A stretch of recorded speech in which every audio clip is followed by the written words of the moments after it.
Assalaamu calaykum. Shiinaha waddanka maanta ugu dadka badan dunida waddan markii loo fiiriyo meel ay ku nool yihiin 1 bilyan iyo ku dhowaad nus bilyan qof. Waa dad ka badan inta ku nool qaaradda Afrika oo dhan. Haddaad maqasho magaca Shiinaha waxaa niyadaada ku soo dhici dad sidii quraanjo oo kale iyo badeeco badan ay ku qorantay made in China. Waana arrin xaqiiqi ah. Waa waddan ay ku yeelaan magaalooyin ay ku nool yihiin dad ka badan waddamo badan oo caalamka. magaalooyin mid walba ay ku nool yihiin 10 milyan oo qof. haddii aan xamar iyo hargeysa u naqaano magaalooyin waaweyn tuulo dhowr qof ku nool yihiin ay ka noqoni Shiinaha. maanta halkan waxaan kugu soo gudbinayaa xaqaa'iq kala duwan oo ku saabsan waddanka Shiinaha. ku soo dhawaada mawduuceena maanta.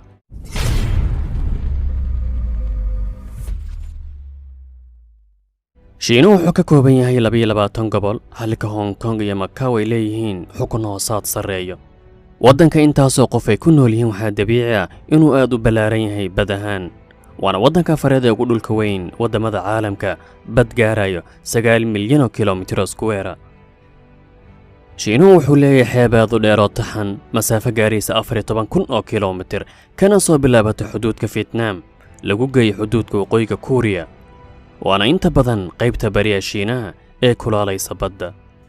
Shiinaha waa dhul ay ka jireen xadaarada kala duwan, gaar ahaan daafaha webiga lagu magacaabo webiga Jaalaha oo ay daafihiisa ka dhalatay xadaarad waqti laga joogo 6,000 oo sano. dadka booqda waddanka Shiinaha waxa ugu horreeya ay tagaan waa derbiga weyn ee Shiinaha oo ah khad difaaceed aad u dheer la dhisayna 2,000 oo sano ka hor. waa derbi la yaab leh oo ah silsilad aad u dheer oo dhex mara buurale iyo togag iyo dhul aad u qallafsan juqraafi ahaan. dhererka derbigan wuxuu gaarayaa 2,400 kiiloomitir. waxaa la isweydiinayaa awoodda dhistay derbigan la yaabka leh wakhtigaas aadka u fog ee kumanaanka kiiloomitir taxan ee leh taalooyin ilaalo dhowrka kiiloomitirba. xilligii la dhisay oo ahayd 2,000 oo sano ka hor ma jirin aaladaha wax lagu dhiso. haddaba waa hal xiraale aad u adag dhisida derbigan. waa buug furan oo ku tusinaya taariikhda Shiinaha iyo dadaalka dheer ee Shiinayskii hore bixiyeen iyo dhididka ka baxay si ay uga tagaan raad taariikhda galo. Shiinaha waxyaabaha uu caalamka ku soo koriyay taariikhan waxaa ka mid ah warqadda, baaruudda, jiheeyaha, lacagta warqadaha iyo waxyaabo kale oo badan.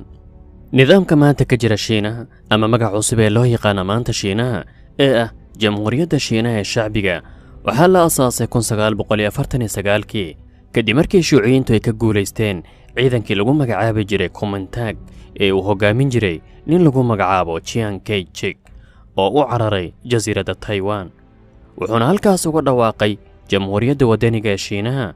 waana arrin ilaa maanta natiijadiisu taagan tahay oo ah in Taiwan diidan tahay xukunka Peking, halka Shiinuhu dhowr jeer ku goodiyey inuu si qasaba Taiwan ugu soo dari doono dhulweynaha Shiinaha. laakiin muddooyinkii u dambeeyey waxaa socda isu soo dhawaasho labada dhinaca, waxaana yaraaday khilaafkii siyaasadeed. dhinaca dhaqaalaha, Shiinaha waa waddanka caalamka oo dhan ugu horreeyay dhinaca dhoofinta alaabta uu sameeyo. waxaan aad u wada naqaanaa kelmadda made in China waxaa lagu sameeyey Shiinaha, taasoo ku tusinaysa malaayiinta waxaa Shiinaha lagu sameeyo.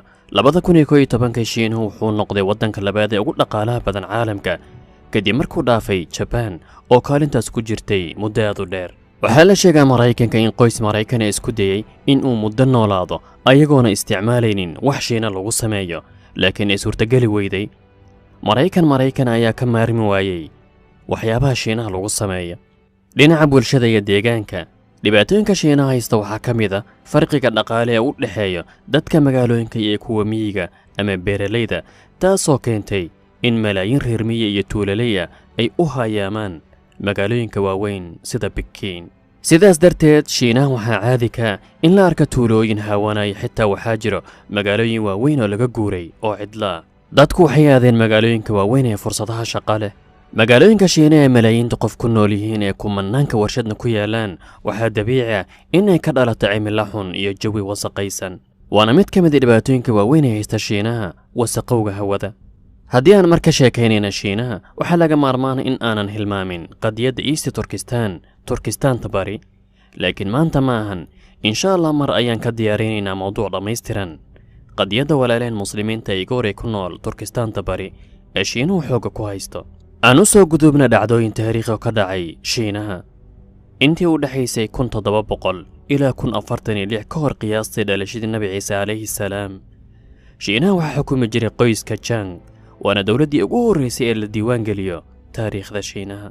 1644 miilaadi xukunka shiinaha wuxuu galay gacanta qoyska lagu magacaabo Manchu. 1911 waxaa shiinaha ka qarxay kacdoon hubaysan keenayna aasaasidda jamhuuriyadda shiinaha, waxaana xigay dagaal sokeeye lagu hoobto. 1931 shiinuhu wuxuu ku jiray xaalad kala qaybsan iyo tabardarra, taasoo keentay in Jabaanku duulaan ku qaada shiinaha qabsadana dadka shiinahana ka dhigo adoonsi qasab ugu adeego ciidanka Imbaradoriga Jabaan. shiinihii intaasoo xadaarad lahaa malaayiintaas qofna ku nool yihiin waxaa gacanta mariyay Jabaan. cid markii ay dagaal sokeeye gasho iscuntana waxaa sahlan in la qabsado. Jabaan gumaysi aad iyo aad u xun ayuu shiinaha mariyay, malaayiin shiinays ayaa waddooyinka lagu toogtay. gumaad wadareedyo laga naxo ayuu Jabaan ka geystay intii uu gumaysanayay shiinaha.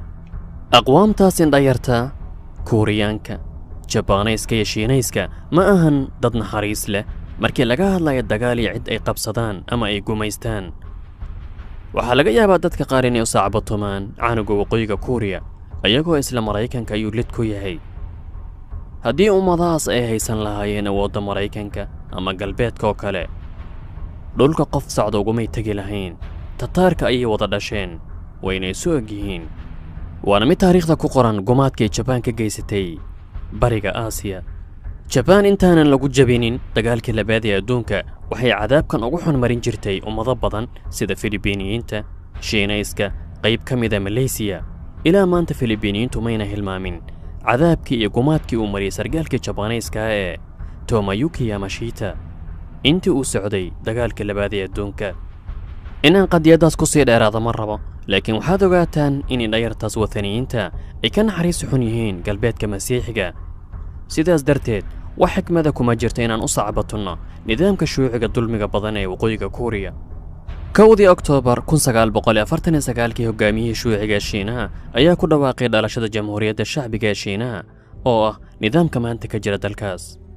1958 hogaamiyihii Shiinaha wuxuu ku dhawaaqay olole loogu magac daray hor u kaca weyn, laakiin waxaa ka dhashay natiijooyin aan la filayn. waxaa burburay nidaamka waxbeeridda Shiinaha, waxaana ka dhashay musiibo la magac baxday gaajadii Shiinaha ay weynayd. malaayiin Shiinays ayaa gaajo u dhintay, waxaana la joojiyey mashruucaas fashilmay. shiinaha si uu u muujiyey in ummadda tiradaas le ay haysato hub looga baqo ayuu 1964 tijaabiyey bomba nukleera, wuxuuna ka mid noqday waddamada haysta hubkaas sida waxnu burburiyo. taleefanka iPhone ee ay soo saarta shirkadda Apple ee Maraykanka ma og tahay in lagu sameeyo Shiinaha ama warshadaha sameeya ay ku yaalaan Shiinaha. markaan leenahay iPhone ulama jeedno kuwa bugta ee Shiinaysku koobiyayaan ee waa kan asalka ee shirkadda Apple.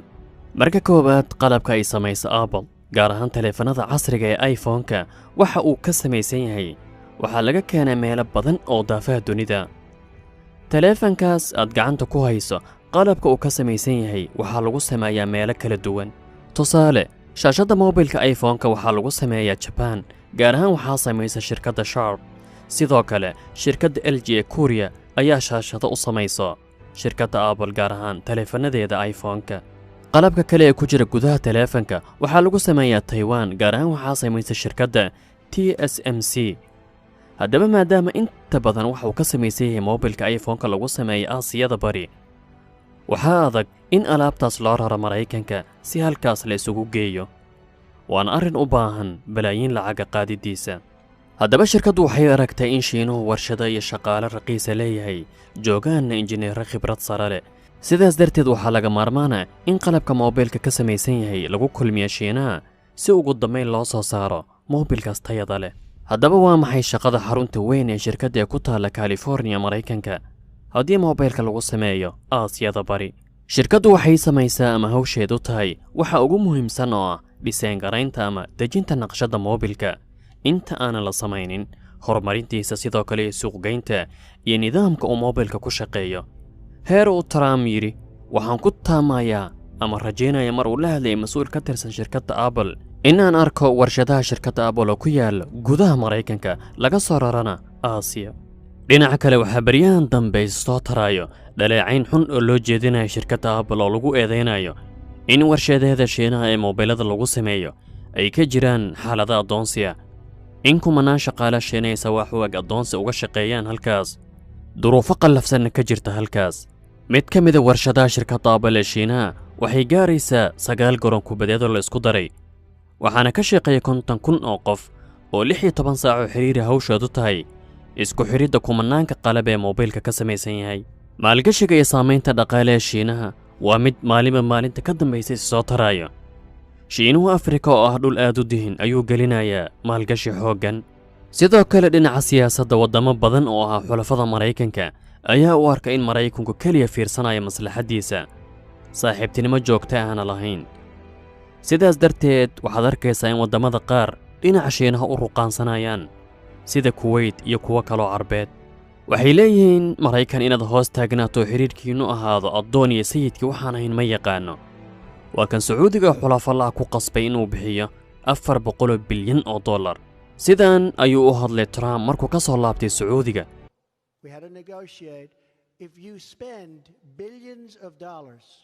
billions on having things manufactured in our country with our jobs and our workers for your country and hundreds of billions of dollars was spent and given to American companies who are going to make American products.